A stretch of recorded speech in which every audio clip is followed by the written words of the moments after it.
Sir, এই ঘড়িটা আপনি কোথায় পেয়েছেন? আর এই শাড়িটা চিনতে পারছেন? তার মানে তুই শাহিন? কনস্টেবল, লোকাবে। দেশে কি আইন বলতে কিছু নেই নাকি? সব উঠে গেছে। সব আছে, তুই থাম।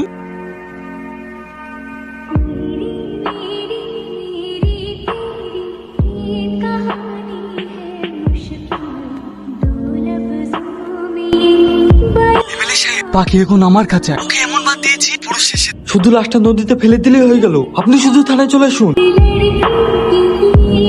বাড়িতে স্যার আছে? কে আপনি এত রাত্রে? আমি এমএলএ আলম চৌধুরীর মেয়ে। স্যার বাড়িতেই আছে, যান ভিতরে যান। কে আপনি আমার বাড়িতে? স্যার, আপনি আমার স্বামীকে বাঁচান। আমার স্বামীকে সাহেবনগর থানা দারগো বাবুরা খুব মেরেছে। আমার স্বামীর নাম শাহিন। শাহিন? সে তো আমার বন্ধু, আমরা একসঙ্গে পড়াশোনা করেছি। একেবারেই কি শেষ? হ্যাঁ কনস্টেবল, নদীতে লাশটা ফেলে দিয়েছো। সরকারি চেয়ারে বসে গুন্ডামি তো ভালোই করছেন। স্যার আপনি আপনি জানেন এটাকে? একজন আর্মির অফিসার